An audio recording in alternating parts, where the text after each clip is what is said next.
Вся татарская история в одном подкасте. Лекторий «Миллиард татар». Хотел я покороче сделать лекцию, но никак не получается, потому что предмет действительно очень большой.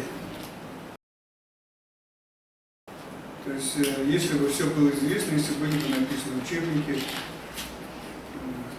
в школе читались бы основы этого курса, то как это делается для русских, то есть у них все церкви наперечет, все понятно, все известно, горы книг написаны, поэтому лишнего объяснять ничего не надо, и так все понятно, и можно ограничиться с какими-то узкими вопросами, у нас так не получается. То есть, к сожалению, история татарской архитектуры еще не написана, памятники недостаточно изучены или вообще не изучены, и для того, чтобы выходить на какие-то вот такие выводы, нужно все равно вводить вас в курс. Поэтому мне придется прогуляться по всей истории татарской архитектуры, для того, чтобы было понятно, где тут традиция, а где современность. То есть тема исламская архитектура, традиция и современность имеется в виду, что современная архитектура и в ней вот какая-то традиция. Но для того, чтобы эту традицию увидеть, вам надо кое-что объяснить. Значит, татары народ непростой. То есть среди многих других народов, которые локально проживают издревле на своих территориях, татары складывались в течение тысячелетий как очень сложная нация и вобрали в себя культурные освоения, культурное влияние и какие-то основы культурные с огромных территорий и с множества народов. Но если вы знакомы с историей тюрков, то вот для вас эта карта многое скажет. Вот это территории, которые занимали тюрки в течение разных времен, разных эпох. И по сути дела, вот многое из тех элементов, которые, тех традиций, тех культур, которые на этих территориях развивались, вошли и в традицию татар Поволжья тоже. Несмотря на то, что, казалось бы, все это далеко было и давно, тем не менее, это все можно проследить, и оно прослеживается.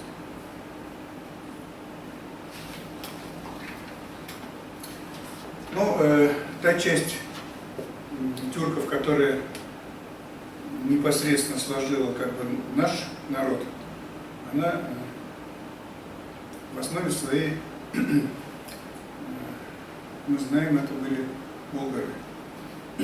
Болгары это не тот народ, который в VIII веке образовал Волжскую Болгарию и начал с этого времени отсчет своей цивилизации. Нет. Болгары намного раньше возникли. Они могли, в принципе, и под другими именами, так же, как вот были когда-то болгары, стали сейчас называться татары.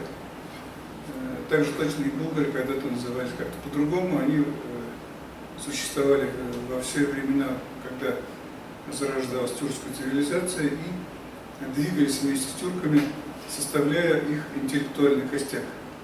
То есть это была элита тюрков. Были воины, были торговцы, а были вот, значит, интеллектуалы. Как раз болгары и были той интеллектуальной элитой, которая в конечном счете создавала городскую культуру в те времена, когда булгарская, то есть когда тюркская экспансия шла с востока на запад. Вот здесь желтым обозначены основные булгарские государства. Я думаю, что вы это знаете. То есть Приазовская Болгария, которая разделилась на 3 потока, и настолько мощным оказалось государствообразующая, что ли, сила этого племени, что из одного государства, разгромленного хазарами, возникло 3 разных государства, и не маленьких. То есть это Болгария, в Придунайской Болгарии, вот она внизу слева. Она меняла свои границы, одно время была очень большой, потом сжалась постепенно до современных границ.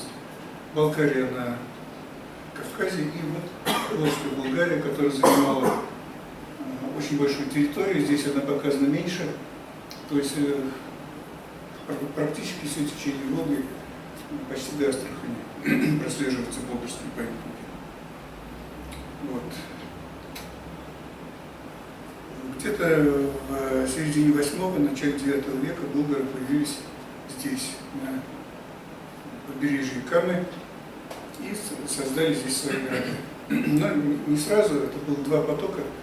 Один был сначала кочевые болгары, потом, значит, после разгрома хазарского каганата арабами, городские болгары, значит, откочевали второй волной сюда и вот заложили эти города, главный из которых был Беляр.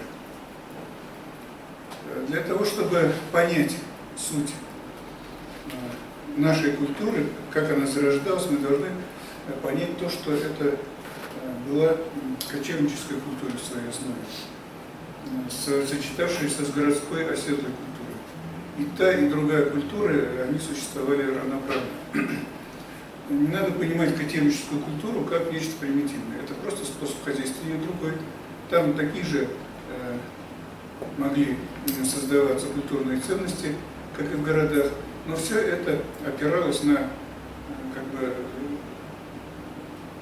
кочевой стиль жизни, то есть те же искусства, те же науки могли существовать, те же эпосы и так далее. Ковалось оружие, делалось ювелирные изделия и много что еще, но это все в кочевых условиях создавалось. То есть культура кочевых народов, она была не менее высокой, чем культура городских оседлых народов. Более того, если нас вот с детства учили, что кочевники, они вот такие дикие, необузданные, ничего не могли сотворить. На самом деле, достаточно просто протереть глаза, и мы увидим, что самые великие империи, которые существовали столетия и даже тысячелетия, создавались именно кочевниками. То есть это газневиды, караханиды, бабуриды, монголы, чингизиды и так далее. Можно перечислять долго, в том числе и болгары. То есть кто посмеет утверждать, что арабы, допустим, это не великая цивилизация, а те кочевники. Или, может быть, чингизиды, что это не великая цивилизация, тоже кочевники. То есть оседлые народы не могли создавать таких империй, а империя это прежде всего культура, культура управления. Не всякий народ способен гигантскими этими территориями владеть, так, чтобы там был мир, спокойствие, торговля, связь между городами. В Поволжье около 200 городов возникло, вернее, на территории Золотой Орды. Это очень немаленькая цифра, причем среди них были очень крупные города. Это сделали кочевники. Что же представляла собой кочевая архитектура? Для чего надо ее знать? Дело в том, что я вот занимаюсь как бы архитектурой всю жизнь уже сознательно. Мне сейчас 65 лет. Вот. И где-то в 20 лет я начал заниматься, вот считайте, 45 лет я ни о чем, кроме как об архитектуре, не думаю. И в конечном счете, когда дожил до определенного уровня и возраста, начал понимать, что не все можно объяснить рационально. То есть не все вытекает, как вот 1 плюс 1 равняется 2, там 2 плюс 1 равняется 3 и так далее. Так культуру мы не высчитываем. Существуют некие силы, которые управляют развитием культуры и не поддаются они рациональному объяснению. По крайней мере, наука до сих пор на них не опирается. Но, тем не менее, это существует. То есть существует генетическая память народа. Она может быть у кузнецов своя, допустим, там, у художников своя, у философов своя, а у архитекторов своя. И спустя тысячелетия, после того, как предки татар ушли от кочевого образа жизни, сейчас возникают абсолютно схожие принципы проектирования и реализации каких-то идей, основаны именно на кочевом стиле, хотя никто нас этому не учил. Оно само собой получается. Я могу потом привести примеры, просто хочу, вы увидите сами, когда мы начнем эту традицию прослеживать на более поздних памятниках, вы все эти формы увидите. Хотя, казалось бы, когда это было и было ли вообще с нами. По крайней мере, многие сейчас вздрагивают, когда им говоришь про кочевников. Какие кочевники? Мы оседлые, мы городские, да, но вот просто они не знают. Вот что из себя представляли кочевые эти мобильные сооружения. Во-первых, кочевническая культура, она была и оседлая одновременно. Город, центр кочевой цивилизации всегда был внутри территории, и он был оседлым. Ну, скажем, Каракарум или там Сарайчук, допустим, полагается. Кочевой народ, а Сарайчук с нормальным городом, со всеми, значит, причиндалами. Но архитектура у нагайцев была и такая, и они формировались одновременно и влияя друг на друга. Вот те принципы, которые в мобильной архитектуре закладывались, они потом реализовывались и в сооружениях стационарных уже. Юрты, шатры, вот мы сейчас их тут видим, это юрта, это кибитка у меня здесь, да? То есть, по сути дела, это те же самые сооружения, просто поставлены на колеса. То есть целый город едет,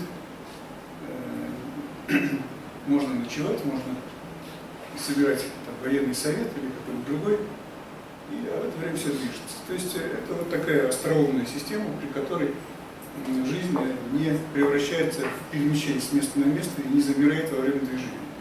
Это вот такие конструкции мобильные, которые позволяют для нас непонятно, значит, мы это не можем считать архитектурой. Это вот цыгане так вроде как живут, да, но на самом деле это не так. Эти вот сооружения, они были самых разных размеров, самых разных уровней богатства. Шатры могли бы вмещать до 1500 человек, а у Чингисхана была юрта на колесах, в которой собирался военный совет, 200 человек ехало. И при этом, значит, они нормально функционировали. То есть это исторические факты, они описаны в соответствующих исследованиях, книгах, записках путешественников того времени и так далее. То есть вещи известны. Но для нас что интересно? Вот в данном случае я вот показал юрты наверху. Видите, они не просто какие-то войлочные, как мы привыкли думать, да, а обтянуты шелком, из войлочной мозаики, с росписями. Богатые юрты, они отличались от бедных, так же как в одежде отличается тоже, значит, люди также и в жилище. И все эти вот элементы, которыми украшались юрты и шатры, и кибитки, они потом перекочевали на стационарные сооружения, и в принципе их оформление тоже.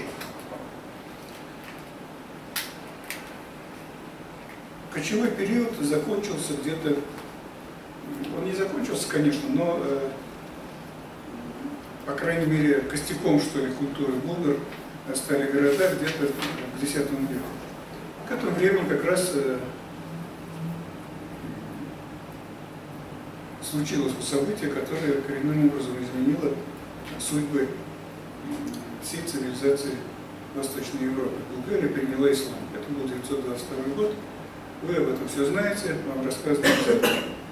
Но в данном случае для нас важно, что, значит, булгары, приняв ислам, сразу восприняли наиболее современную архитектуру для того времени. То есть приехали мастера, не только мастера, но и благожелательные люди, которые приняли отсюда посланников для того, чтобы можно было обучиться наиболее современным способом строительства. Вот тогда возникли такие мощные сооружения, как Белярская мечеть, которая очень большая.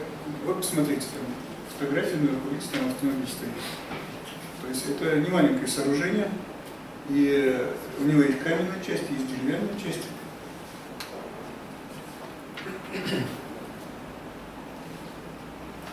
Строилась она в разное время, и в основе планировки этой мечети лежат арабские, сельджукские сооружения того времени, наиболее современные, но внешне она, конечно, не могла повторять арабские или там турецкие какие-то среднеазиатские образцы, просто по одной простой причине, что там жарко, а тут холодно, там, значит, дождей нет, а у нас тут снег, дождь и так далее. То есть нужно другие крыши делать надо, другие стены делать надо, тамбуры делать теплые, отапливать обязательно как следует, иначе как ты будешь там снимать обувь и молиться, значит, в неотапливаемом помещении. То есть сам климат заставлял уже архитектуру формироваться другими путями, хотя в основе это, значит, тип сооружения со всеми его основными признаками, он был заимствован в наиболее передовых цивилизациях Востока того времени. В X веке тут по Западной Европе, которую мы считаем очень культурным регионом, бегали, значит, вот эти дикие викинги, грабили всех вокруг, жили, не снимая шкуры всю жизнь. И в это же время существовал халифат, где один только Кордовский университет чего стоит. Ну, я думаю, тоже вы это знаете. Что могла из себя представлять эта мечеть изнутри? Я подобрал очень интересный памятник в Турции, который как раз точно так же состоит из деревянной и каменных частей. Для того, чтобы вы поняли, что тут вполне корректно можно брать эти образцы за аналогии, я должен сказать, что мечети по всему миру, они абсолютно стандартные. То есть то, что вот мы видим крышу, там, допустим, да, и так далее, это само собой, конечно, должно было появиться, но внутри все принципы построения пространства вот этого, они одинаковые. То есть мы можем взять мечеть где-нибудь, скажем, в Тунисе X века, или потом в Сирии, потом в Египте, потом здесь в Золотой Орде, они вообще не отличаются. То есть те же самые аркадные залы, те же самые колонны, те же плоские потолки, такие же точно вот эти люстры висят, точно такие же ковры лежат, и там вот минбар, михраб, все одно и то же. И, по сути дела, эта вот система, она не менялась много столетий. То есть те арабские мечети, которые появились с появлением ислама уже в 8 веке, ну, ислам пораньше появился, но сформировалась архитектура чуть попозже, такая зрелая. Они сохраняли свои такие вот параметры несколько сотен лет, вплоть до там, 15, скажем, века, или даже 16, если мы возьмем Бахчисарайскую, скажем, мечеть, ханская мечеть в городе Бахчисарай, она абсолютно идентична и арабским мечетям, и золотоордынским мечетям, и турецким, и так далее. То есть, поэтому, если мы сейчас потеряли наше наследие, это не значит, что мы о нем ничего не знаем. Все прекрасно знаем. То есть, ну да, но не сохранилось. Ну вот есть фундамент. Когда видишь фундамент, сразу уже понятно, что это было за сооружение.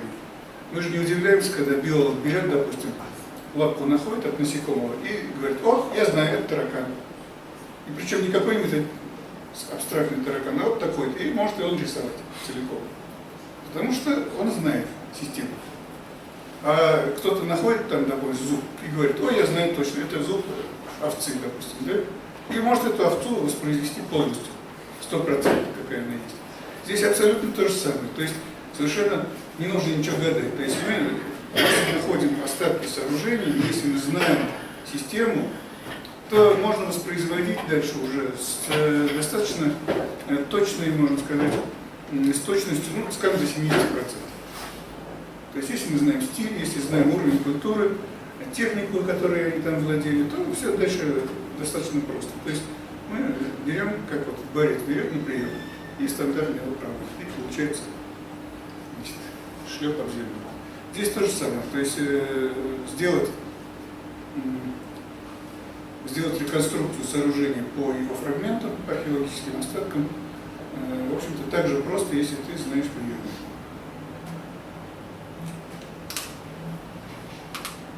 Вот аналогия в Турции, которая как раз показывает, как могла, и скорее всего так и выглядела, мечеть в Гюльдере в X веке. Вот вам пример, значит, арабского сооружения. Точнее говоря, я уже, видите, сказал арабское, на самом деле турецкое, они потому что не отличаются мечеть. Это мечеть Аллах-Акбар в городе Кония, сельджукская мечеть. И точно такой же аркадный зал мы видим в главной мечети Болгара, Она сначала была не такой, как сейчас. Ну, сейчас она вообще разрушена, но в XIV веке, когда ее разрушали там, а позже Тимур разрушал, в XVI веке, она уже имела угловые башни там и немножко другой вид. Но изначально это было вот такое вот сооружение с таким же аркадным залом, такой же планировкой, как стандартной, и поэтому воспроизводить как бы ее характерные черты, ее все параметры достаточно просто и наглядно это можно сделать. Но в Поволжье существовали и оригинальные решения, которые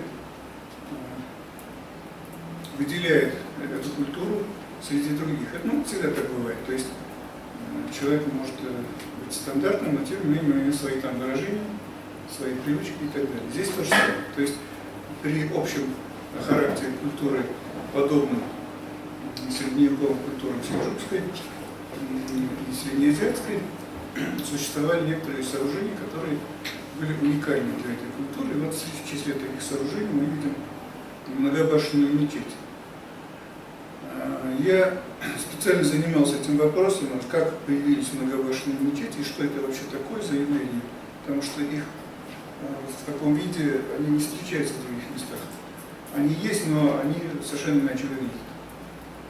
И пришел к выводу, что существовал некий ритуал, что ли, который заставлял раз за разом переносить главную мечеть государства, княжества, после ее разрушения в новую столицу. И вот мы видим целую цепочку таких мечетей, они уникальны, то есть для каждой эпохи, для каждой культуры один такой памятник существовал.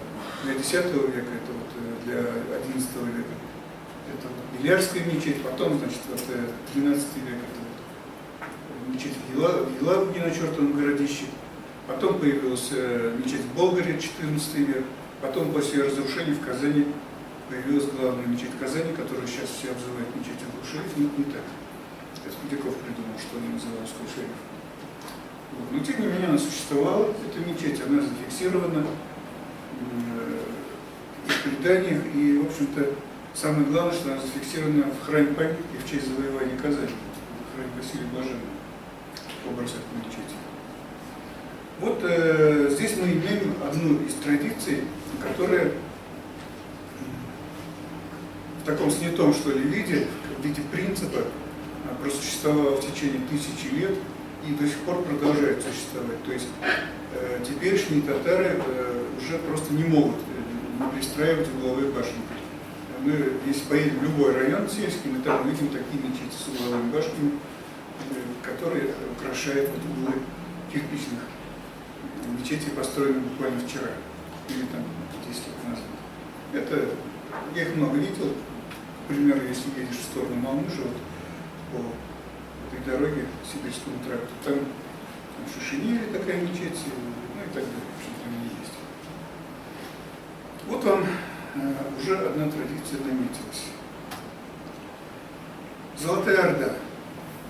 Золотая Орда – это часть огромного монгольского государства, которое отделилось, вот я вот овалом выделил темная вот эта вся огромная империя тюркская, которая называлась монгольской. Но монголы там играли такую же роль, как немцы играли в России. То есть здесь династия немецкая была вся, а культура вся русская. То есть в этой монгольской империи то же самое. Чингизиды, может быть, и были и монголами, но, по сути дела, значит, они так и остались правящей династией, которая вынуждена была, вот, Екатерина II, к примеру, она стопроцентная немка, всю жизнь не могла толком разговаривать и писать по-русски. Но она была русская царица, она, значит, за русских там готова была все что угодно. То есть здесь то же самое. То есть вот это была огромная тюркская империя, которая управлялась, значит, монгольской династией Чингизидов. И одна из ее частей, Улус-Джучи, он стал Золотой Ордой. И вот эта двуглавая птица, которая найдена была на территории Китая, она, по всей видимости, и стала одним из символов Золотой Орды. И на ее монетах неоднократно воспроизводилась. А вот тот, который в середине, это же у них же другое, да, значение было раньше? Свастика? У знака, да, свастика. Ну нет, конечно, это фашисты были, что вы. Это нацисты были, да. они евреев сжигали. Ну нельзя же такие вопросы задавать. Не именно же. У них какой он смысл?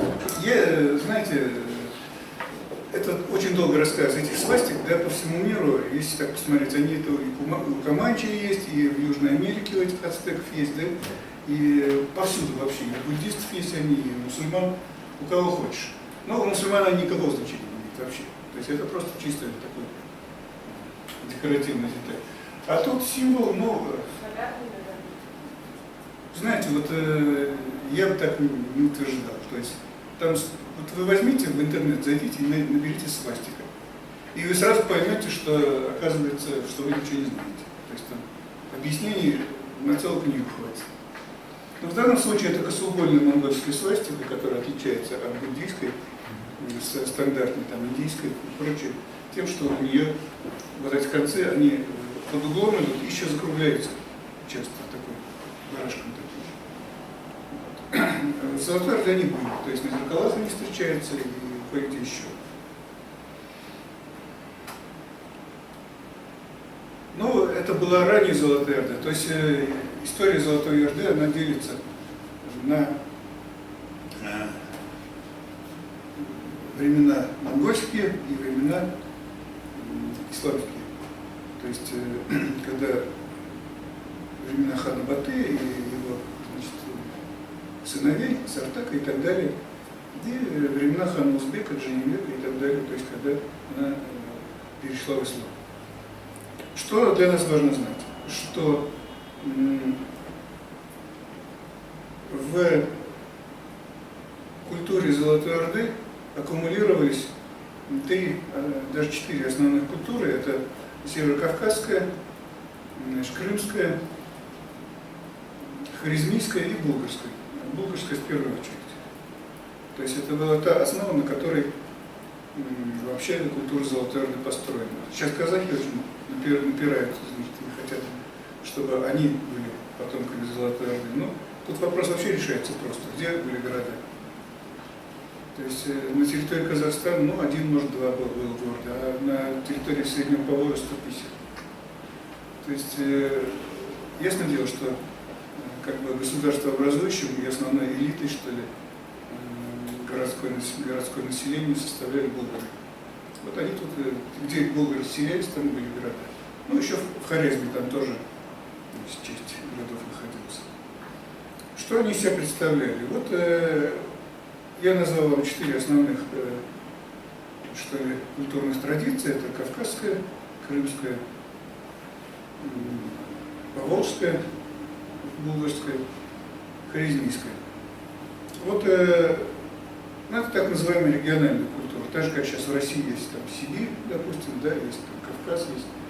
Они там по-разному развиваются. Вот и хотя бы в силу климатических условий, да и потому что там другие народы живут. Здесь то же самое. То есть вот то, что мы сейчас видим, это зарисовки сарая, сделанные францисканскими миссионерами в 15 веке. И мы видим город такого персидского типа, или среднеазиатского, с довольно интересными деталями. Я же говорю, тут слишком много всего надо сказать, для того, чтобы все было понятно, потому что каждый вот из этих элементов нуждается в объяснении, но тут время нам не дано для этого. Просто посмотрите, что это были города, а вовсе не какие-то такие кочевые орды. Вот так примерно выглядели интерьеры. Это я в свое время проект под названием «Золотая Орда» делал для Алмаз Холдинга. Галерея «Золотая Орда». Ну, они пожмотились на деньги и его не реализовали. Ну, картинка осталась, можно показать.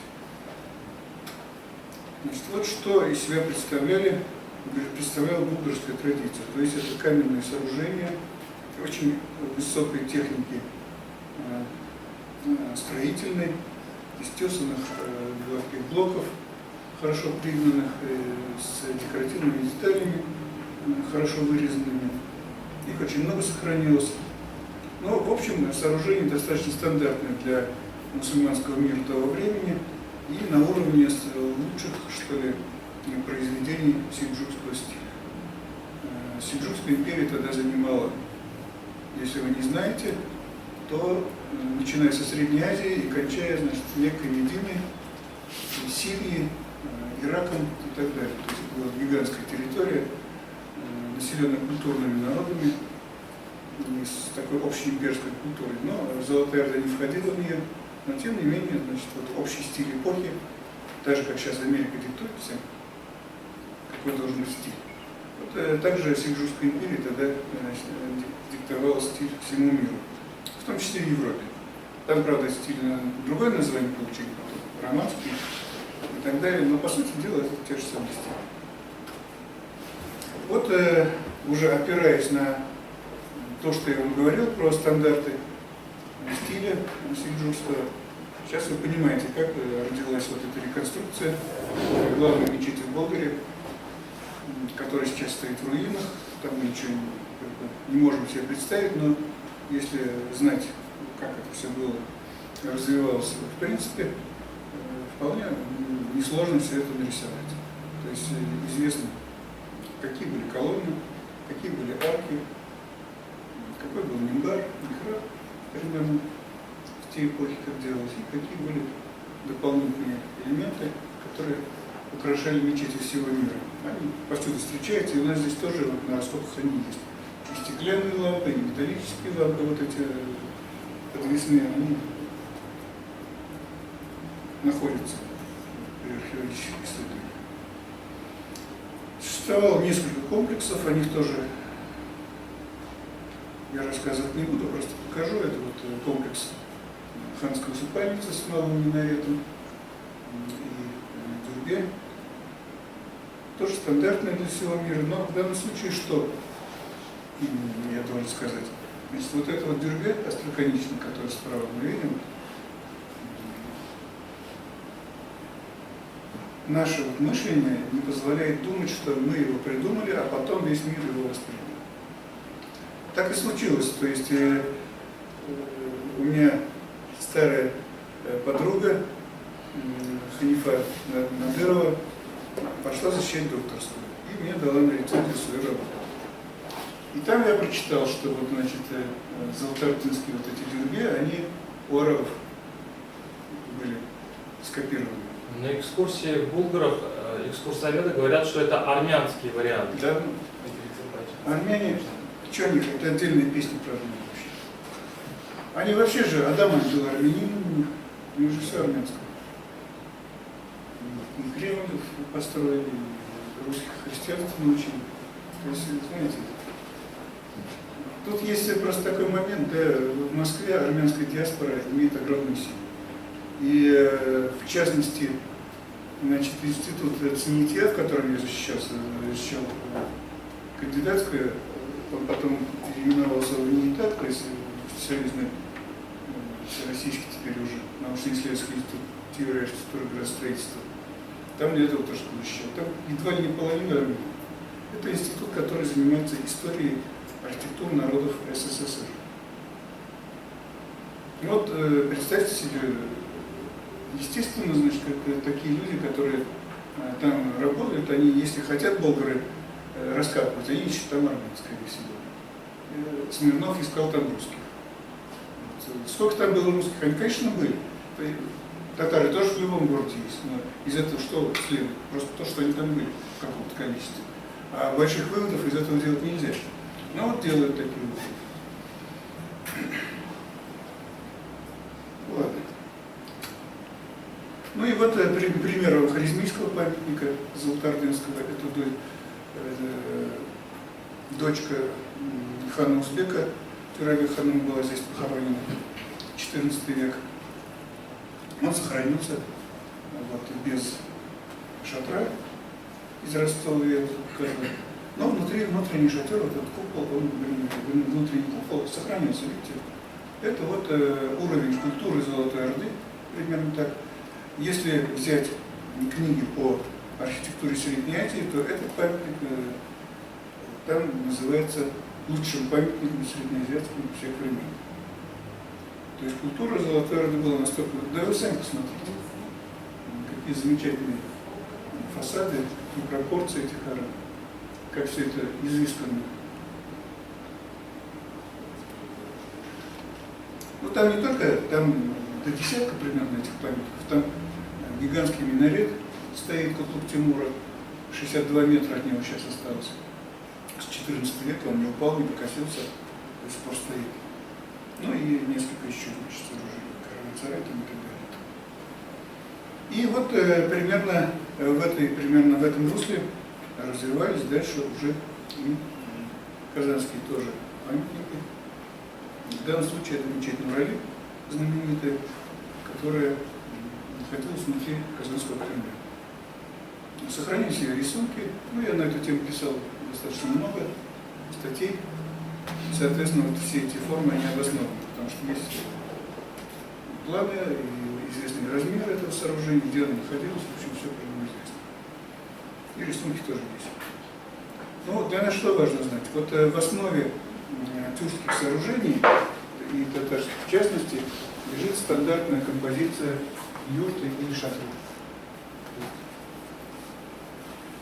К ней может пристраиваться минарет, к ней может размещаться баня, может размещаться дворец, склад, гробница, мечеть, что хотите. В принципе, вот это стандартная структура, композиция, вокруг которой навешиваются разные элементы, и, значит, получается вот какое-то разнообразие. Вот это то, что оседлой кочевой культуре всех времен, в дальнейшем, и мусульманской, в частности, дала кочевая культура. То есть образ юрты или шатра, запечатлевшийся уже в камне. Золотая Орда рассыпалась в середине 15 века на несколько татарских государств независимых. И вот этот ареал я примерно показал вот этим голубым овалом, где конкретно можно проследить именно татарскую, что ли, традицию. То есть там татарское население, там татарские памятники. Это вот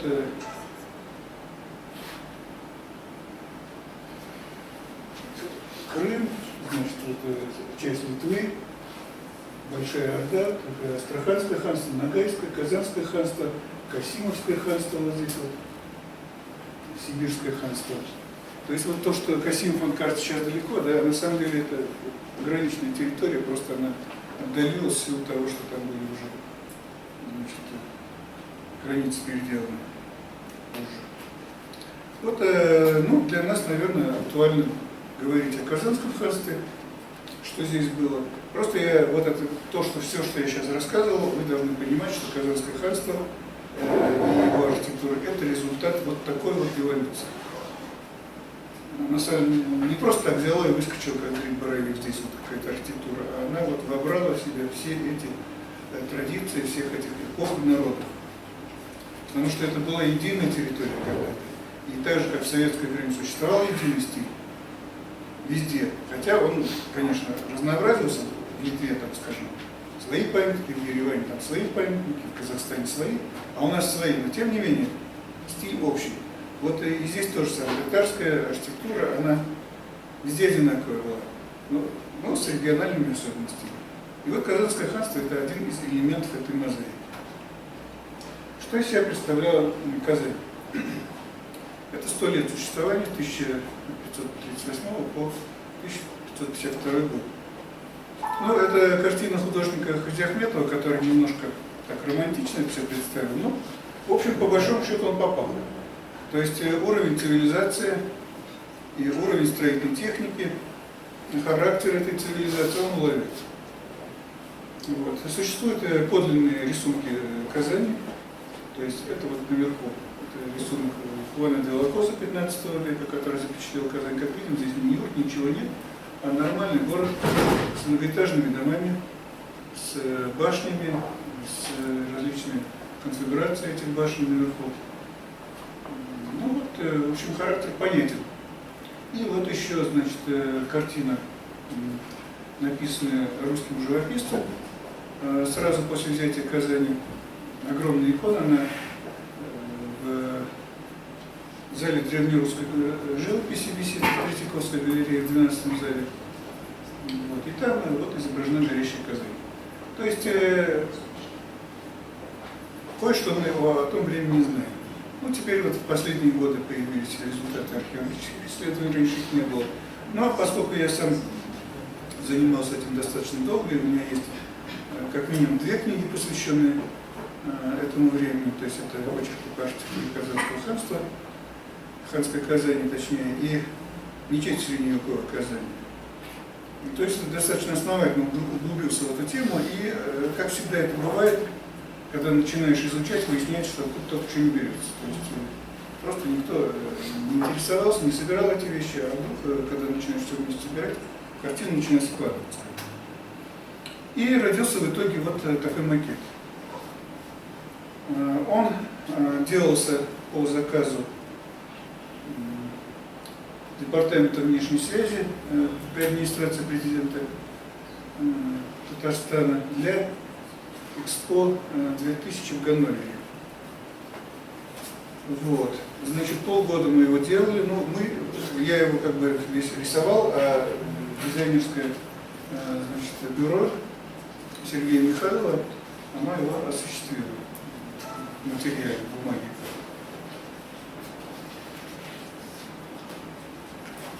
Должен вам сказать, что здесь фантазии не видно. То есть все получилось само собой. Значит, мечеть за мечетью, здание за зданием, как-то, значит, расшифровывая различные материалы, географические и археологические, и письменные. Я выходил на те или иные какие-то группы сооружений, их внешний вид, естественно, аналогии и так далее. Тут как комплексный такой научный анализ, он все предусматривает. И получился вот такой город. Ни русский, ни среднеазиатский, ни европейский, никакой татарский. Причем, что интересно, когда вдруг меня стукнуло в голову, погодите, в середине 16 века, когда сюда пришли русские, а ей 1000 лет Казани, ей уже 550 было. А сегодня, с того времени прошло всего 450 лет. То есть она намного старше была, чем русская Казань теперь еще. И, естественно, там то, что мы видим на рисунках Казани, или сведения об этой Казани берем, мы не только в середине 16 века. Там есть издания и 12 века, и 13, и 15. То есть это все надо было учитывать. И, скажем, тот же комплекс Ханского дворца, он уже не сразу образовался. Сначала там поставили что-то одно, огородили там. Сначала было деревянное, потом каменное, потом прирезали еще что-то, да? То есть это все в течение столетий делалось. И каждый раз менялись технологии, менялись архитектурные какие-то стили и так далее. Все это надо было учитывать. Ну вот в итоге вот так вот получилось. Довольно интересная разработка, которая, к сожалению, погибла на обратной дороге. То есть уронили и так далее. Вот эти фотографии, это единственное, что осталось. Но остались, конечно, все эскизы, наработки, которые вполне можно реализовать сейчас, скажем, в виде трехмерной графической модели или какой-нибудь другой, если на то будет желание местных властей. Работают у нас очень хорошие художники, которые тщательно изучают все, что как бы в науке делается по этому поводу, и стараются как бы вот все это показать уже в графике. Поэтому можно прямо как наглядное пособие брать работы, допустим, Равиль Загидуллина. Тут, конечно, есть смешные моменты, то, что так все крыши тесовые, тогда это, конечно, не было. Каждую доску надо было из целого бревна вырубать. Сами понимаете, никто бы на это не пошел. Но, тем не менее, в общем-то, характер архитектуры пойман, и самое главное, мы можем здесь проследить те типы сооружений. Мы сейчас говорим об исламской архитектуре, значит, в данном случае мечеть многобашенная, мечеть с минаретом на крыше, вот мечеть с минаретом впереди здания, вот с угловой установкой минаретов и так далее. Вот, значит, как они примерно могли выглядеть, это все Загидунин показал, и вполне я все свои книги иллюстрирую вот этими картинами, потому что они очень, не 100%, но может хотя бы на 85% они вполне правдивые. Ну, про комплекс Ханского дворца я рассказывать не буду, потому что это в тему не входит, но, наверное, будет интересно вам услышать про мечеть Кул-Шериф, которая... Как она называлась? Вы же говорили, она по-другому называлась. Я говорю сейчас про мечеть Кул-Шериф. А главная мечеть, она неизвестна как называлась. Кабир называлась она главная. Вот. А это речь идет именно о мечети медресе Кул-Шерифа, которая находилась в Казанском Кремле. Значит, тут такая загадочная история произошла, но это просто бывает такое, такие фантастические вещи случаются. Археологи раскопали сквер перед Благовещенским собором, искали, шли эти исследования и нашли там большой и развитый средневековый комплекс сооружений,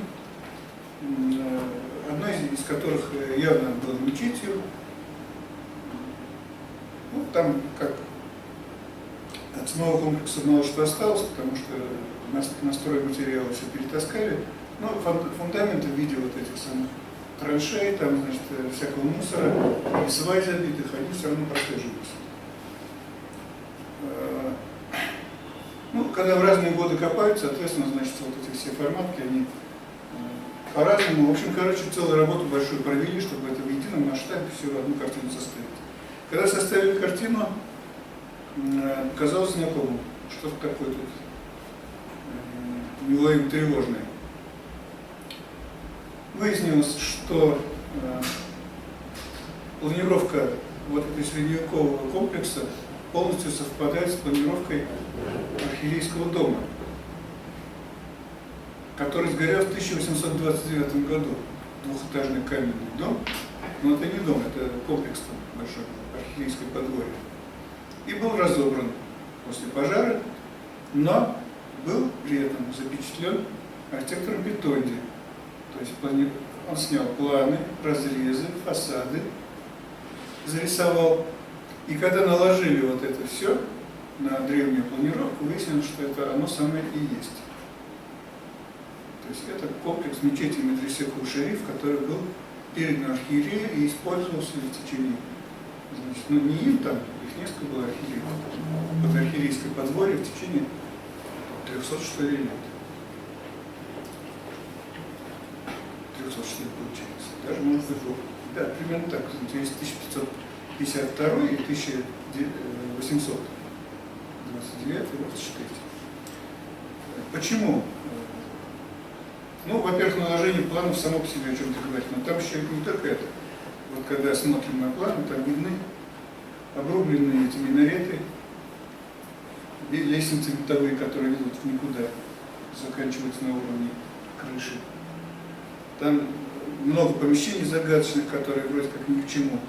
То есть тут пришлось серьезно потрудиться, и в итоге вот вышел вот такой трехмерный график, значит, я этого сделал. Комплекс, ну, насколько позволяли чертежи и раскопанные сами границы сооружений, потому что часть перерезается зданиями, часть просто не успели раскопать. Вот сколько было, столько я и восстановил. Вот получился такой комплекс сооружений в таком примерном масштабе. Мечеть и, значит, резиденция самого Кул-Шерифа и медресе со всеми сопутствующими. Ну, что такое медресе? Это такой кампус студенческий, закрытого типа, где, значит, есть там помещения, где они живут, помещения, где они учатся, помещения, где они отдыхают, хозблок и так далее, и так далее. То есть это тоже стандартная вещь для мусульманского Востока. В принципе, зная все эти вещи, вполне можно понять, как все это было. Вот, видите, мы выходим на какие-то достаточно реальные реконструкции ханских сооружений середины XVI века. Казалось бы, навсегда утрачено, никогда ничего уже не будет известно, а оказывается, вот, жизнь подкидывает такие сюрпризы.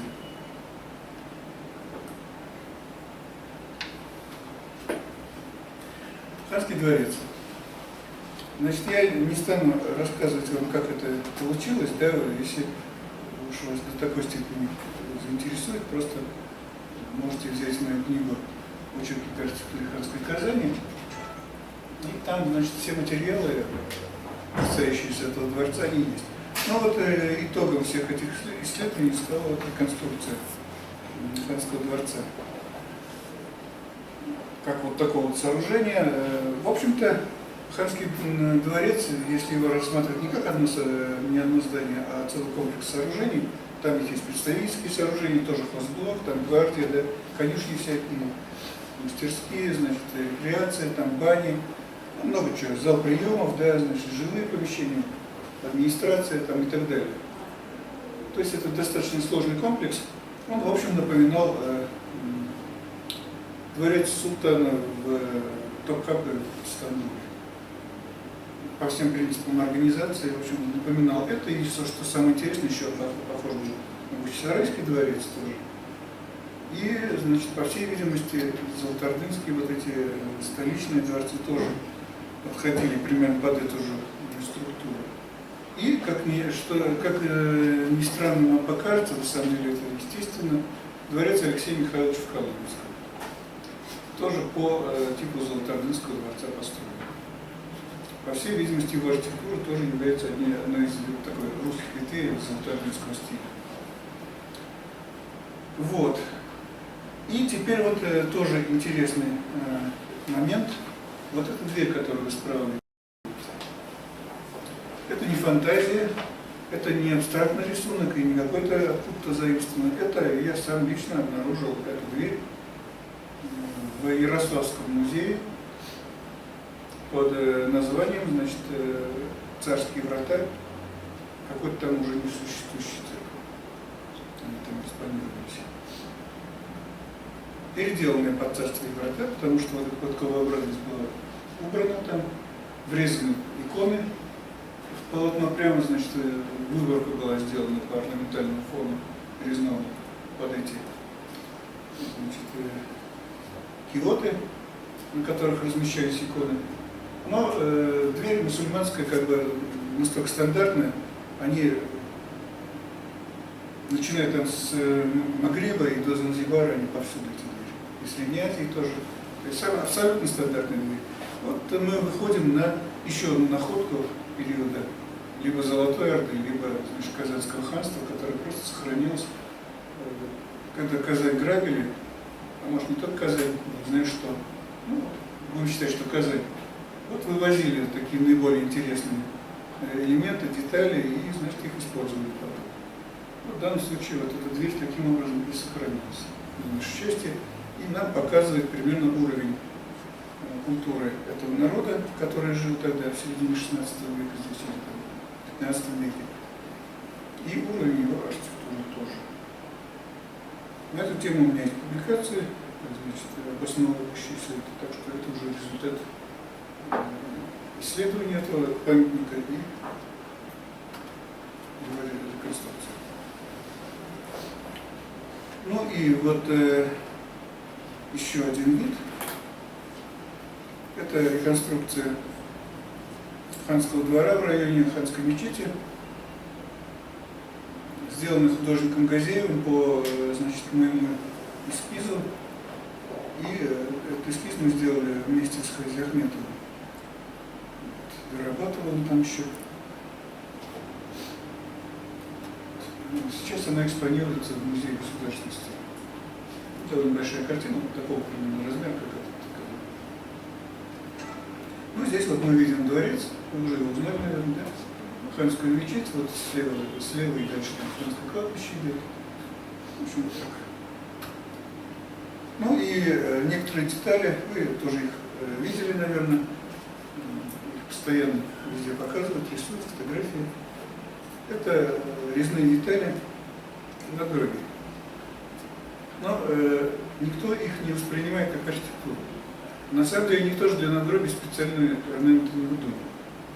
Брались архитектурные орнаменты и их переносили просто, значит, их элементы на надгробие как более подходящие. То есть реально вот эти вот элементы, они были над окнами, над дверями. Это могли быть росписи, это могли быть деревянная резьба или каменная, расписанная или не расписанная. Но элементы архитектуры времен казацкого ханства мы видим своими глазами. Значит, это не то что предположение, то есть достаточно взглянуть на памятники османской архитектуры в Стамбуле или вообще где угодно. И мы таких вещей массу там увидим, они очень стандартные. Но там всего, там мечеть стоит, допустим, какую взять мечеть? Ну, скажем, Селимия в Эдирне, огромнейшая мечеть, и там из ростов вот такие же композиции, прямо под деревьями выложены. Ну, кончилось это все вот так. Тоже можно вам не рассказывать. И вот так. Это рисунок художника Хазиахмета.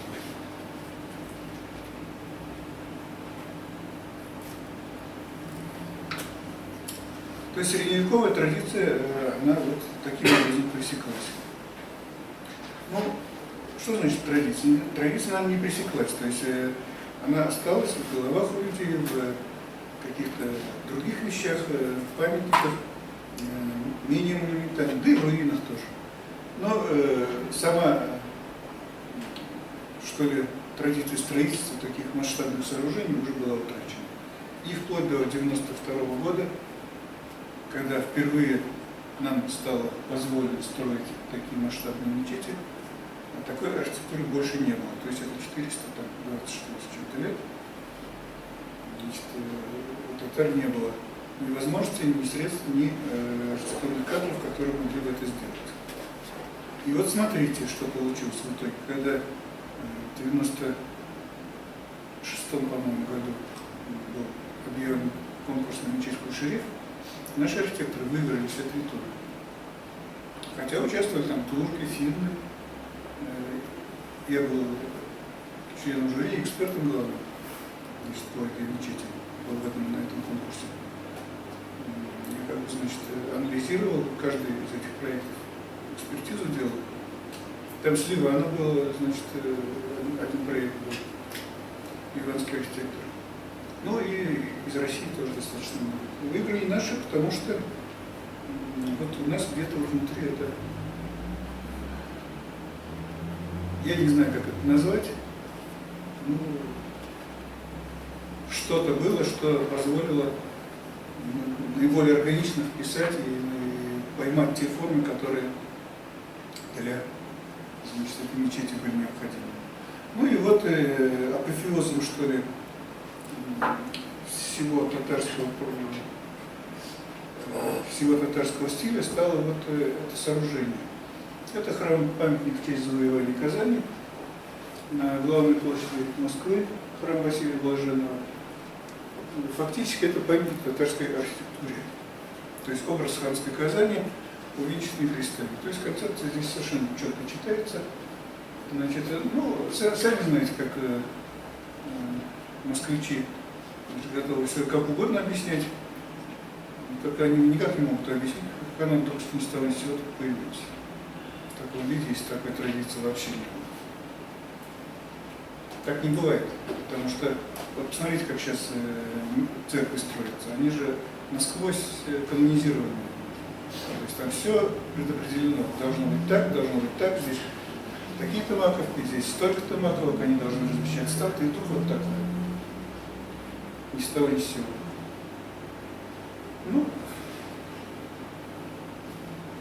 в принципе, я проанализировал это сооружение от и до.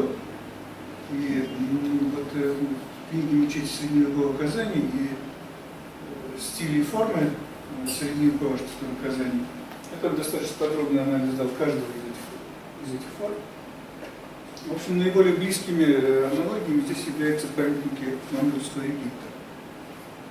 Как ни странно. Хотя на самом деле ничего странного в этом нет.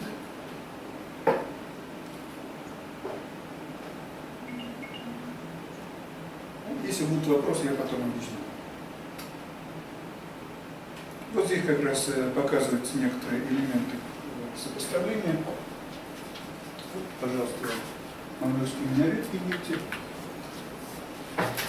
В том же стиле.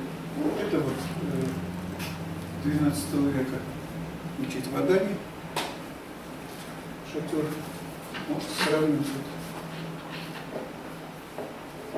звездчатый ярус. Здесь звездчатый, там и так далее. То есть это просто так таких совпадений не бывает. В Казани стоял памятник, который взяли за образец. Главная мечеть Казани. Ну вот маковки, видите, вот это и маковками бимбарами. Ничего не говорили.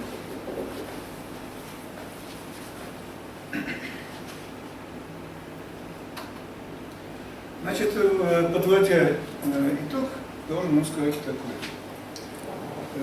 Татарская архитектура на сегодняшний день – это явление очень сложное, очень древнее. И только простое перечисление эпох, через которые оно прошло, и стили, которые оно при этом формировало, уже говорит о том, что нельзя просто так оценивать это все. Вот посмотрите. Я тут кочевой стиль еще не написал. Но булгарский стиль, он вбирает в себя и кочевую архитектуру, и городскую тоже. Золотоордынская эпоха, постзолотоордынская, это Казанское ханство. Потом вот периоды барокко, классицизма и прочего. И советское время и современное. То есть вот современная архитектура Татарстана – это продукт вот этих всех эпох, которые сложили основу для современного формотворчества.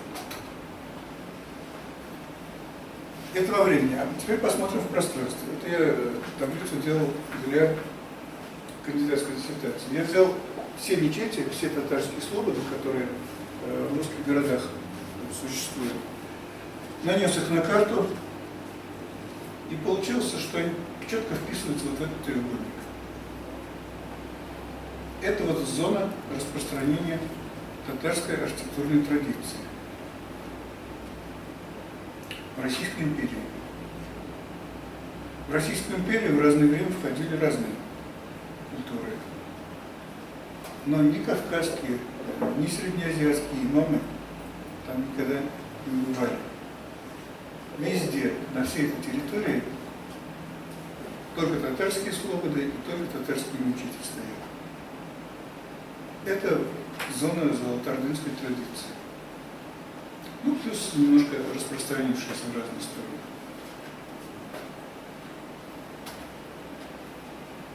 Казань после того, как ее заселили русские и татары оттеснили на окраины, она не сразу приобрела вот такой облик, какой сейчас она имеет. И многие татарские сооружения стояли еще долго. Они описаны, зафиксированы, и в начале XIX века еще попадались. Видите, как выяснилось, что и архиерейское подворье тоже, оказывается.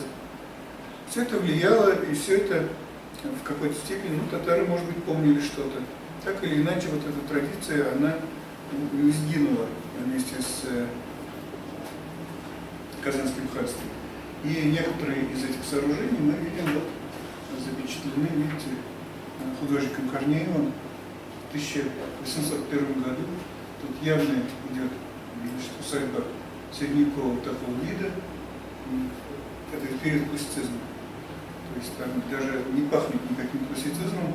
Это явно крымско-татарского вида или, может, турецкого вида, азербайджанского, какого хотите, да, и, соответственно, вот мечеть там тоже на классицизм никак не смахивает. То есть татарская традиция, она жила и продолжала существовать, невзирая ни на какие, значит, давления со стороны властей или со стороны чего-то. Ну, естественно, градостроительные какие-то преобразования были, появлялись здания в модных стилях. Причем я пришел к выводу, вот, самое простое, конечно, что приходит в голову, что вот, ага, русские архитекторы делали, поэтому вот это русское влияние. Но давайте просто включим мозги. Кто может заставить человека делать дом в каком-то стиле, если он сам не хочет? Это вообще невозможно. Он все равно сделает по-своему. И если это появляется, значит, тогда же сами так хотели. И действительно, если мы посмотрим Стамбул того времени, весь таким же зданием застроен, там никакие русские их не заставляли. Такая же европейская архитектура. Если мы посмотрим Дамаск того времени, там тоже эти самые центральные части, где жила элита арабская, тоже такие же имеют. То есть передовая часть интеллигенции, где бы она ни была, она придерживалась стиля эпохи, этих веяний. Поэтому говорить, что это вот русское влияние, да вот точно такие же здания, они хоть в Чехии, хоть в Стамбуле, или там, вот я, допустим, видел в Бухаре, в Самарканде, там центральная часть города, такими же зданиями застроены, где дворец Мира Бухарского 19 века, тоже такого полуевропейского стиля. То есть это такая же татарская архитектура, но принявшая современный вид. Наряду как бы со всей культурой России того времени. Татары были такой же нацией, мощные, которая никогда не забывала, кто они есть. И, соответственно, значит, их нельзя было просто так взять и согнуть через колено и сказать, вот теперь давай отменяй всю свою архитектуру, теперь ты будешь вот так строить. Так не было. Так не было, и все, что выстроено было, надо стремиться рассматривать через призму традиции, насколько это традиционно и насколько это современно. Вот смотрите, вот это татарская слобода того времени. Мечеть Апанаева, запечатленная в турнире. Вот эти все детали, которые я тут нарисовал, они выглядят, это я кандидатской своей рисовал, они выглядят таким, ну, причудами. Вот захотел человек такой вот сделать, вот он нарисовал. Захотел вот такой вот сделать, нарисовал. Но если все это вместе объединить и посмотреть в прошлое, мы увидим здесь желание показать принадлежность тюркской ключевой традиции. Вот эти волнующиеся формы, вот эти свисающие элементы, вот такие как наверху. Это вантовые конструкции, это вот входы в шатры такие были. И хорошо, можно сказать, что вот я тут навыдумывался, наверное, это все не так. Но если мы взглянем, что было у киргизов, что было у турков, которые тоже не забывают о своем ключевом прошлом, мы видим точно те же самые элементы там, на современных зданиях. То есть это общее. И я даже думаю, что это взаимосвязано. То есть татары, когда все это делали, они знали, что так же делают турки, что так же делают казахи, туркмены, то есть те, кто относится к единому тюркскому миру. Вот в этом смысле тогда уже становится понятной форма крыши Апанаевской мечети. Почему она такая? Вот говорят, русская барокко, да? Первое, что говорят, это русская барокко. Я решил, ну, знаете, ребенок говорит, король голый, да? Потому что он ничем не связан. Вот я решил быть ничем не связан и проверить. Делал, набрал русская барокко. Ну, барокко я изучал, что-то я таких крыш там не видал. И вот когда я начал набирать русское барокко, оказывается, у русских таких крыш вообще нет. Нигде. Ни в Петербурге, ни в Москве, ни в любом другом городе. Они вот есть здесь в Казани и есть в Стамбуле. Вот вам и русская барокко.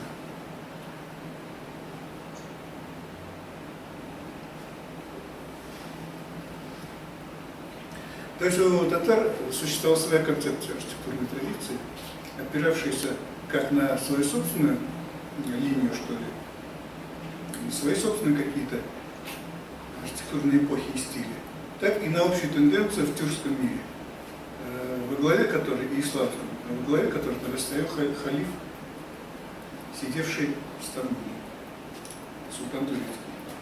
Извините, а как тогда правильно вот называть вот такой стиль? Как вот, ну, Татарский. ну вы же говорите, это же и у киргизов, у туркменов, у турков. Может быть, тюркский тогда? Тюркский? Правильно. Вы знаете, сейчас вот вы задаете вопрос, который требует серьезного осмысления. Сейчас я это вижу как татарский стиль. Потому что я вот до таких обобщений, ну это специально надо, вот, видите, диссертацию писать или что-то, да? Моей жизни не хватило для того, чтобы такой обобщающий труд делать. Это уже много.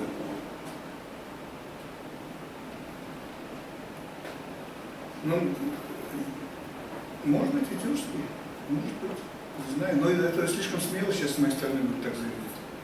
Вот то, что он татарский, я могу доказать. А выкрикнуть, ну, опозоришься, с чем не докажешь потом. Попробуйте вы сделать это. Вот элементом этого же стиля являются вот такие вещи, тоже проистекающие из кочевых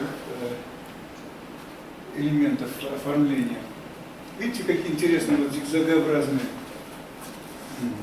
полосы на стенах мечетей, домов, наверное, их видели, да? И сейчас они есть. Откуда они взялись? Почему татары вот так красят полоски? Почему они красят такую елочку? Почему никто больше этого не делает? Зато, если мы пойдем в Сирию, там мы увидим такой же полосатый в Дамаске эти вещи. Если мы поедем в Каир, мы там эти вещи увидим на стенах. Если мы поедем в Турцию, вот там турецкий минарет, вот там мы это увидим. Это все, опять, ноги растут оттуда же. Это отголоски кочевого стиля. Как они сложились? Почему вдруг зигзаг из-под ног перекочевал туда? Вот вроде половик, да, зигзагообразными полосками. А все очень просто. В юрте что половик, что стены из одного и того же материала. То есть прыгошки, циновки, они вешаются на стены, потому что зимой для того, чтобы от холода защититься, нужно как можно больше слоев навешать. Это летом, когда надо продувать, это все убирается, да, и вот поднимается, даже получается вот такое придуваемое пространство, а зимой все это вешается. И для тюрков нет разницы между декоративно-прикладным искусством, вот этими половиками, которые висят на стенах, и архитектурными элементами. Они есть и в Европе. Там нет такого, чтобы, значит, архитектурные детали совпадали с вышивкой. А у тюрков это есть. То есть, если мы начнем сопоставлять израстовые композиции на, скажем, куполах с шелковыми тканями или вышивками, мы увидим там одно и то же. Это как раз принцип тюркского стиля общего. Поэтому вот эти вот, это татарские половики. Вот эти татарские, значит, я не знаю, бранные они, по-моему, называются, которые на этих станках делают. Зигзаги. И вот эти зигзаги, они совпадают не случайно. А вот скажите, наверху это тоже татарский? Да, это татарский стиль. Просто я вырос в Узбекистане, узбеки считают, что это узбекский. Конечно. Ну кепка она чья? Она и во Франции кепка, и у грузинов кепка, и у русских тоже кепка, и у нас тоже она кепка, правильно? Она корень свой имеет, конечно, но сейчас она национальная принадлежность каждой культуры. Нельзя так говорить, что эту кепку изобрели во Франции, значит, в нашей культуре это не принадлежность нашей национальной культуре. Или, допустим, ну, грубо говоря, да, имя Альберт. Татарское или не татарское? Происхождение оно немецкое, да, татарское язык.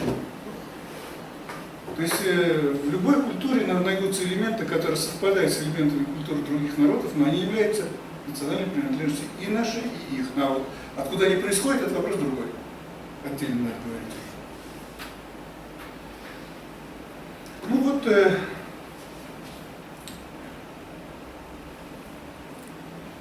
когда мы смотрим фотографии или рисунки татарских сооружений, там, здесь, в Томске, я не знаю, в нашей татарской власти, или в Елабуге, или в Астрахани, мы должны понимать, что за этим кроется огромная нерасшифрованная культура. что все это, по сути дела, шифр. За всем этим стоит какая-то традиция. Что бы мы ни взяли, вот эти звездочки, или вот эти узоры, там выколотка, наверху вот эти шарики, да, или вот эта двуглавая птица, оно все имеет какой-то корень. Просто так, случайно здесь не появилось. Почему двуглавая птица, герб Российской империи, крестьяне будут у себя? Почему герб Советского Союза не делают у себя? На наличнике. Вы видели когда-нибудь, что герб Советского Союза серп и молот делали на наличнике деревни? Никогда. А двуглавые орлы есть. Причем полно. И в Казани, и везде. Почему? То есть вот это все текст, который надо уметь расшифровывать, и надо понимать, что за этим кроется многослойная древняя культура. К сожалению, вот это все исчезло уже, или продолжает исчезать, но удалось кое-что запечатлеть, и в общем, это нам материал для того, чтобы для новых архитекторов, которые могли бы затем это претворять в жизнь. Ну вот в Казани вообще очень интересно вот это вот слияние, вернее даже не слияние, а что параллельное развитие двух этих культур, которые переплетаются между собой. Вот возьмите колокольню красную на Баумане, да? Никто же не говорит, что это татарский купец Кривоносов построил по проекту там Руша, по-моему, да? И вот, пожалуйста, вам, значит, индийские, индомусульманские сооружения. Как это так? Как это можно объяснить, что вот почти буквальное совпадение минарета какой-то индомусульманской мечети и вот форма этого церкви? Любой русский, конечно, скажет, да, это случайность, не может это быть. Но если мы вспомним, что Русь была в составе Золотой Орды 200 лет и развивалась как часть золотоордынской культуры, а куда она денется, то тогда понятно становится, что просто у этих форм одни и те же корни. Просто это те же самые татарские слова, но русские манер сказаны, каких в русском языке полно-полно. Сами знаете, базар, башмак, и так далее, и так далее, и так далее, по списку. И здесь то же самое, в архитектуре то же самое, все эти татарские слова сохранились. Просто русские давно забыли, потому что сопоставлять не с чем. Татарское наследие исчезло. Если татарский язык существует, то русский может сравнить и сказать, вот же мы же знаем откуда. Чугун. Ну и так далее. Вот, значит, Петропавловский собор можно вот так расшифровывать. А можно снова Петропавловск? Здесь расцветка среднеазиатского с Петропавловского собора. Элементы отдельные, видите, они все не случайно попали сюда. Вот это вот татарская мечеть в Пермской области абсолютно то же самое имеет штуку, как и здесь. Если вы скажете, зачем это нужно? Зачем это нужно было в русской церкви делать татарские элементы? Скажу, архитектура – это воплощенная политика. Вот, допустим, мечеть Кушерит, да? Вы думаете, что она просто так появилась? Ни с того, ни с сего. Это политическая декларация. Это плевок в сторону Москвы был. И самоутверждение такое вот. И назвали Кул-Шариф именно поэтому, потому что это герой обороны Казани, который погиб. То есть само название уже об этом говорит. И специально турецкие формы ей придали, чтобы было понятно. Не какие-то там вот другие, а именно такие. Здесь то же самое. Это здание было построено в период массовых крещений мусульман. Когда все мечети разрушались, и там такое творилось вообще, кто знает, тот знает. И вот для того, чтобы новокрещенные татары не шли в ненавистную им атмосферу, им придавали формы татарского стиля. Это не только здесь. Это в Сибири очень много, там целое сибирское барокко, такое направление появилось, где татаризированные такие эти церкви на ней. Сейчас Крестоводвиженская церковь в Иркутске, Адигитриевская церковь. Тоже, по-моему, где-то там, забыл уже. Ну вот Петропавловский собор — это одно из таких сооружений, которому специально придавали формы привычные и любимые для татарской традиции, чтобы новокрещенные татары воспринимали это как свое. То есть вроде как полумесяц на крест поменялся, но в общем все равно по-татарски и службу по-татарски ведутся. Вроде бы и не так противно. Вот смысл, как бы концептуальный смысл этих форм в русских сооружениях совершенно четко ограниченных такими временными рамками, периодом насильственных крещений Российской империи. Ну вот здесь вот видите, элементы кочевого стиля, они и на фасадах, вы уже научились их понимать, и внутри, если мы посмотрим, нет мебели, нет картин.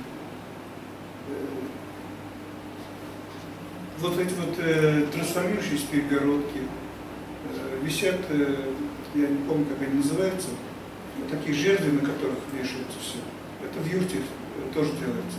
То есть все убранство татарского дома, невзирая на то, что он имеет 4 стены, а не вот эти вот, не круглые формы. Все остальное, весь быт, он, в общем-то, копирует убранство юрта. Я еще застал такие дома. То есть я родился очень давно, в середине прошлого века, и, значит, первые свои 15 лет провел в деревне. Вот тогда, в середине 50-х годов, это все еще было живо. То есть вот эта традиционная культура, это все самодельная мебель, самодельные все эти вот сельскохозяйственные инструменты, все, ну, все делали руками, все, керосин вместо электричества и так далее. То есть вот такая патриархальная обстановка она была, и поэтому очень хорошо помню вот это, что мебели никакой не было, лавки, палати, печь. Ну, это вот к тому, что во всем, в том числе и в расцветке, в пропорциях, в самой композиции, в элементах декора, во всем кроется воспоминание о чем-то. Это не случайность. С одной стороны, что это такое? Модерн. Скажет, любой человек скажет модерн. А я вам скажу, что это занавес.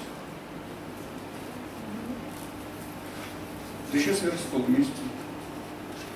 Тут все четко, посмотрите, вот стол, к нему привязана вот эта вот самая ткань, вот она висит. Вот сверху оформление ее, и вот эти вот элементы, которые стеклянные. Как вы назвали занавес? Модерн. Нет, вместо модерна какой? Занавес, я сказал. Просто занавес. Шатер? Вот. Что? Вот это, скажут, что это такое? А, это классицизм, да, это называется венецианская окно. Я вам скажу, это михраб. В любой мечети, примерно такие михрабы, в арабских мечетях, в турецких. То есть эта традиция намного древнее, чем венецианские окна. А венецианские окна, чтобы вы знали, они из мамлюкской архитектуры перешли в Венецию в 15 веке только. То есть это мусульманская форма, которая в Европе была воспринята во время Ренессанса. А у нас она была уже давно-давно во времени. Ну и так далее. Вот здесь, смотрите, вот уже как бы вы, наверное, уже кое-что научились понимать. Мы видим традиционные и, можно сказать, канонизированные типы мечети, вот это вот из кочевого стиля прямо пришло. Это так называемый монгольский дом с центричной вот этой установкой минарета. Они у литовских татар сохранились один в один, которые с воинами хана Тохтамыша в XIV веке перекочевали в Литву. И там до сих пор такие мечети строят. Это золотоордынский тип мечети. Ну да, конечно, на него навешали вот эти самые колонны. Но все равно, что на меня надеть джинсовый костюм. Ну, надел. Че, татарин не перестал? Чистокровный, это не просто джинсовый костюм. Здесь вот то же самое. Можно навешать любую сверху декоративную архитектуру, и все равно эта архитектура будет татарская. Потому что в основе ее лежит и планировка. Ну, прежде всего, функция. Мечеть уже не может быть русской. по определению. А потом дальше уже композиция, планировка, функция сама, элементы стиля, ну и так далее, много-много. И получается, что тут русского вообще ничего нет. Стиль. Кто сказал, что он русский? Он французский. Почему может быть русская барокко и не может быть татарского? Почему может быть русский классицизм и не может быть татарского? Классицизм во Франции родился. Русские его переняли, он стал русским, правильно? Все, а мы его взяли в Стамбуле, он стал татарским. Все. Одновременно со всем миром. То есть сама логика, вот, она как бы подсказывает какой-то другой ход мысли. Ну и так далее. То есть тут можно много разговаривать вот, по поводу интерьера мечети Марджани, которые все говорят русское барокко, но опять начинаешь сравнивать, тут гораздо ближе оформление Тадж-Махала, чем любого русского дворца. Как раз 17 век.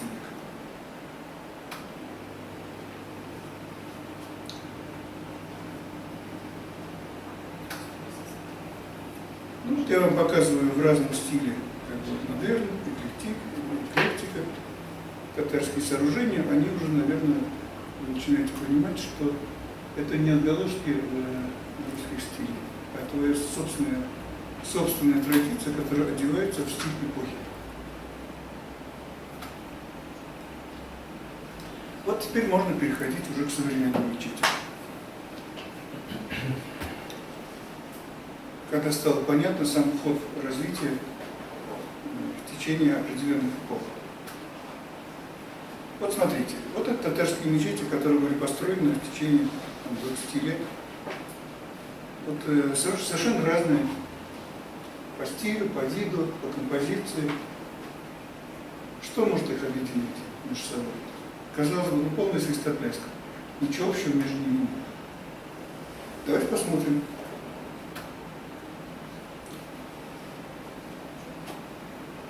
Когда начинаешь их анализировать, получается, что они просто идут в русле разных направлений стилей. То есть традиционное направление, это когда просто копируют то, что было, один в один, и получается, значит, современное, но в то же время мы точно такое же сооружение можем и в 19 веке, и в 18, и в 16 веке. Один в один, они вообще практически не меняются. Неоисторизм. Что это такое? То есть люди хотят, чтобы это было похоже на то, что было на какой-то образец в прошлом. И его воспроизводят. Ну, как могут. Но не один в один, а как-то интерпретируют. Но все равно очень хорошо узнаваемый такой образец прочувствуется. Ретро-стиль. Это когда образца как такового нет, но есть образ. То есть определенные эпохи. Либо ханская казна. Вот ретро-стиль — это наша честь прошлого. Образца тут нет никакого. Но даже наоборот, образцы вернее есть. В основе это вроде как юрта, минареты, вроде как в мечети Азимова взяты. Можно поискать. Но в целом это, в общем-то, такой вот художественный свист на тему 16 века. Татарский псевдобрутализм. Но это я вам покажу. И хай-тек — это абсолютно современный. Вот посмотрим сейчас. Вот посмотрите, это традиционная архитектура. То есть люди, не заморачиваясь современными стилями, просто берут и делают, как вот им хочется, чтобы это было похоже. Я могу сотни привести других образцов, и приводил в других статьях и так далее, но не в этом дело. Просто вам для образца, чтобы было понятно. Вот видите, две мечети рядом. Еще у нас в интернете, я помню, значит, да что эти татары, спятили совсем, уже не знают, куда свои мечети поставить. Уже мало им, значит, рядом уже ставят. Да? Просто одна уже обветшала, вот они абсолютно ее скопировали, сейчас это разберут. Один в один. Вот это как бы форма передачи традиции.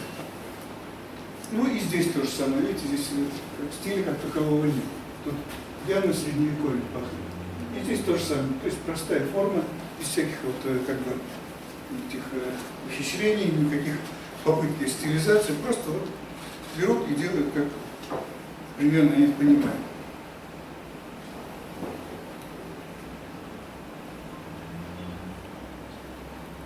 Вот тоже видите, традиционные типы мечети обыгрываются по-разному. Изобразить предположим. Мечеть Касимы делается что-то такое. Где-то на картинке видели. Берется, допустим, крымская мечеть, делается. Берется турецкая мечеть и делается. Вот тут золотордынский тип.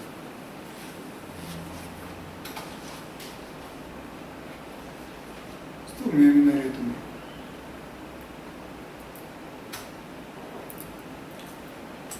Вот воспроизведение мотивов юрты.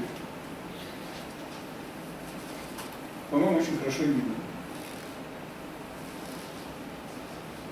То есть здесь не надо ничего выдумывать, совершенно очевидно, что здесь обыгрывается именно юрта с минаретом, как...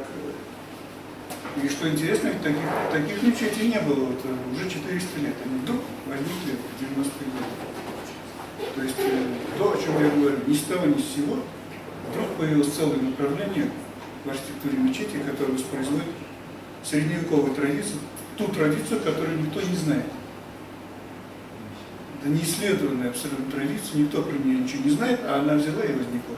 То есть об этом надо думать, как это получается. Неоисторизм. Вот эта мечеть наш спроектированный архитектор Майдаровым, он мне рассказывал, как он это сделал. Вот он говорит, я взял, значит, за основу, как я понимаю, значит, архитектуру Ханского дворца, вот внизу, в Кремле. И, значит, сверху поставил минарет, который воспроизводит пятишатровую композицию мечети Гаудия, которая стояла на теперешней улице Фрунзе. Я еще ее помню, деревянную мечеть. Там магазин Балакапи был. Потом, когда построили это здание, 80 лет, там был детсад, на самом деле, в мечети. 80-е годы, начало 80-х. Вот он для того, чтобы преемственность как бы показать, ту мечеть сломали, он вот перенес этот образ сюда. Вот вам, пожалуйста, как раз историзм. То есть он буквально не повторяет образец, но ассоциативно он опирается на какие-то мотивы. Ну и здесь то же самое. То есть берутся какие-то определенные типы мечетей исторические и обыгрываются уже, ну, а все формы остаются узнаваемыми, потому что характерный такой силуэт татарского минарета остроконечный. И, ну, добавляются какие-то купола, там какие-то вот вещи, которых в прошлом не делали так. Но, тем не менее, это очень исторично выглядит. Ну и здесь вот то же самое. То есть интерпретация идет каких-то форм вроде исторических, но как бы в истории таких образцов точности не найдем. Это уже именно интерпретация идет, аранжировка.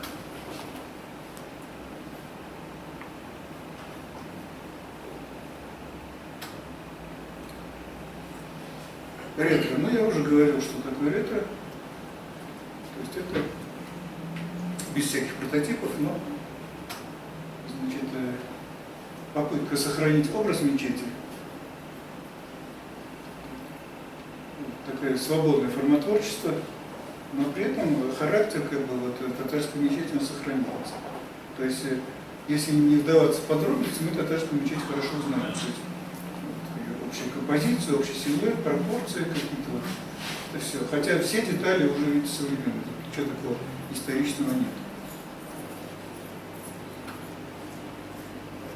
Тут вот явно сельджукские просматриваются уже мотивы, здесь вот мотивы юрты просматриваются и так далее. То есть вот идет такой вот аранжировка темы.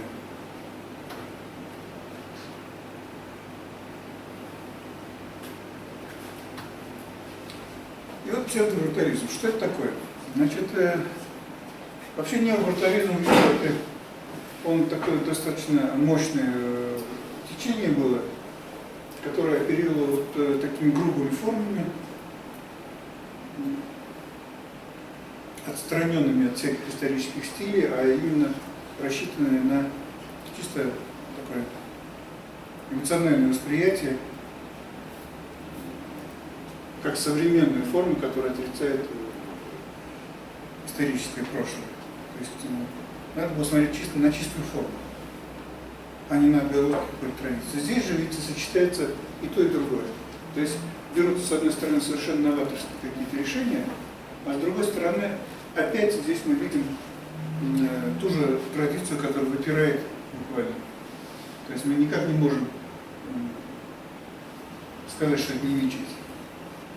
Вот эта четырехминаретная композиция, минареты именно в той пропорции, когда их ни с чем уже не спутаешь, и заканчиваются они именно так, как это делалось всегда у татар. То есть тут никуда не денешься. Хотя это очень новаторски все сделано. Вот, пожалуйста, вот другие примеры.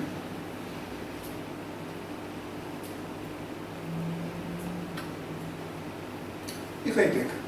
То есть это новое направление, опирающееся на чистые конструкции, где основу художественного образа составляет уже технологические какие-то решения фасадов. Стекло, металл, бетон. Ильяс Владимирович, у вас желтым написано и не видно, где это. Это в Карелии, Костомукша. Мечеть Костомукша. Но это проект, они, по-моему, ее не осуществили.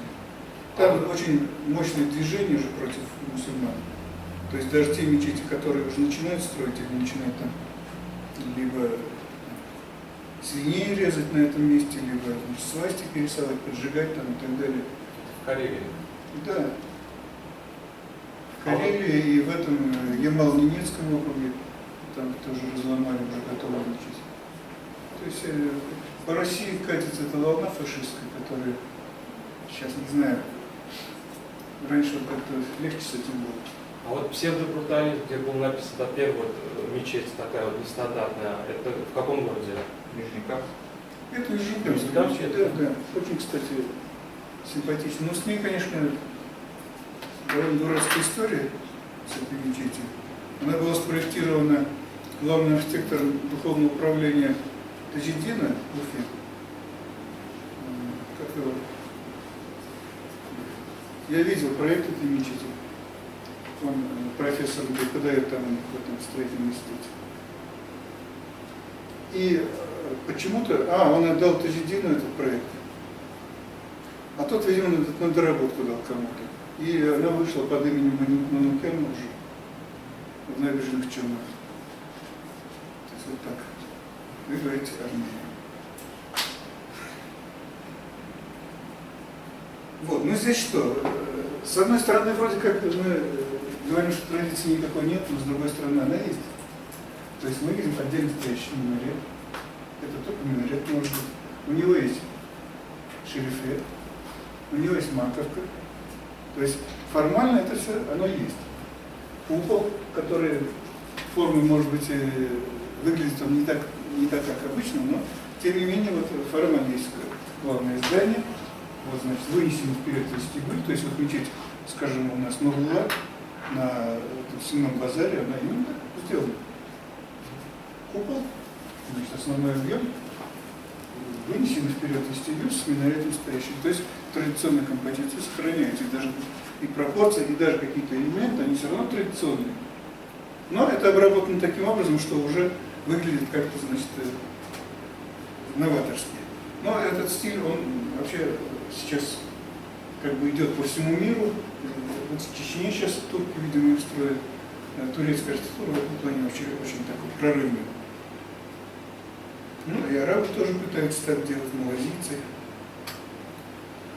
Вот примерно то, что я вам хотел сказать. То есть вот мы живем в городе, где на первый взгляд все очень просто. Вот дом в таком стиле, вот дом в другом стиле, вот, значит, сосуществование того и другого, да. Вот тут мечети, тут значит, церкви. Но с другой стороны, это, знаете, вот когда человек сам не поет или в оркестре не играет, для него это все мелодию слушает. А вот если он сам, он сразу различает, так, тут первый скрипка, тут вторая, тут аль пошел, да? И каждую эту мелодию он слышит. Грамотно надо быть в этом смысле. Вот Казань как раз такой город, где настолько вот эта симфония сложная, что попытаться понять, как это все происходит, можно только изучив серьезно традицию как русской, так и татарской, так и, собственно, казанской архитектуры, которая тоже имеет свою собственную традицию. Вот это все слагает вот такой неповторимый облик Казани, который многим не понятен, но мы изнутри живем. Вы знаете, я вот помню, значит, король Хусейн Иордании, значит, устроил конференцию у себя там, значит, недалеко от Аммана, 62 километра, и у них там такой есть городок Мафрак, бывшие казармы офицерские. Ну, для казармы, конечно, очень шикарно, вроде нашей олимпийской деревни. И вот там, значит, курировала эта его сестра, принцесса Визанали. Вот мы там сидели, значит, работали 2 недели. И вот когда сидишь в зале, много народу. Вот это, значит, сидят арабы, самые разные, сирийские арабы, египетские арабы, вот это, значит, иракские арабы, это из Ливана и так далее, да. Вот русские сидят, немножко татары, очень много татар. И получается так, что всю исламскую культуру России представляют только татары. А кому еще? И вот видно, насколько мы раскосаны по сравнению с ними со всеми. Степняки. Хотя мы здесь этого не видим. Но никто сейчас не скажет, что мы такие азиаты. А вот там отлично видно. Вот в Казани то же самое, мы изнутри живем, особо-то не ощущаем это все, да? А со стороны хорошо видно. Приезжает и рот разевает, ух ты, как у вас тут интересно. Вот об этом обо всем надо знать. Все, спасибо за внимание.